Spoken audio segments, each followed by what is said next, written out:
कि मेरा पुत्र आपकी रक्षा करे।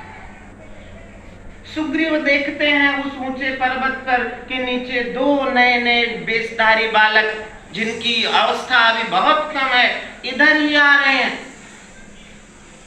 सुग्रीव को फिर भय हुआ कि हो सकता है ये कोई बाली की माया हो और ये दो नव कुमार की माया में कोई मुझे फिर यहाँ से भगाने आ रहा हो, दंडित करने आ रहा हो, कष्ट पहुंचाने आ रहा हो। फिर से सुग्रीव डर जाते हैं और वहां से भी भागने का प्लान बना लेते हैं कि कोई आवे इससे पहले भाग लो।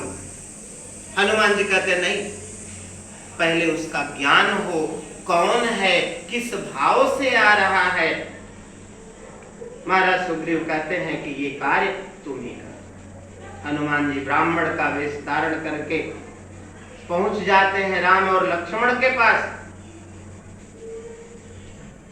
प्रणाम करते हैं और पूछते हैं कि आप दोनों कौन हैं।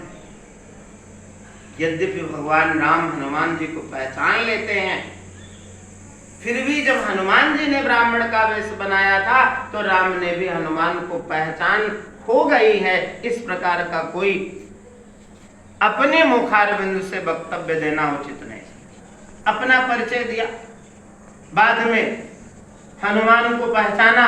हनुमान साष्टांग प्रणाम करते हैं और कहते हैं कि हे प्रभु, इतने समय के बाद भी आपने मुझे पहचान लिया।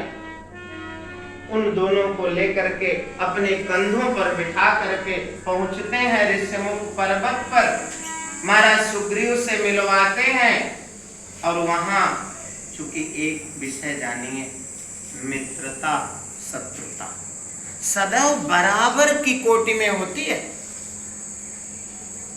चाहे मित्र बनते हैं तब भी गुण समान है तो मित्र हो गए, शत्रु हैं तो दोष समान है तो शत्रु हो गए। कोई बहुत बड़ा हो और कोई बहुत छोटा हो, शत्रुता नहीं हो सकती, क्योंकि वो छोटे को तो क्षण भर में समाप्त कर दे।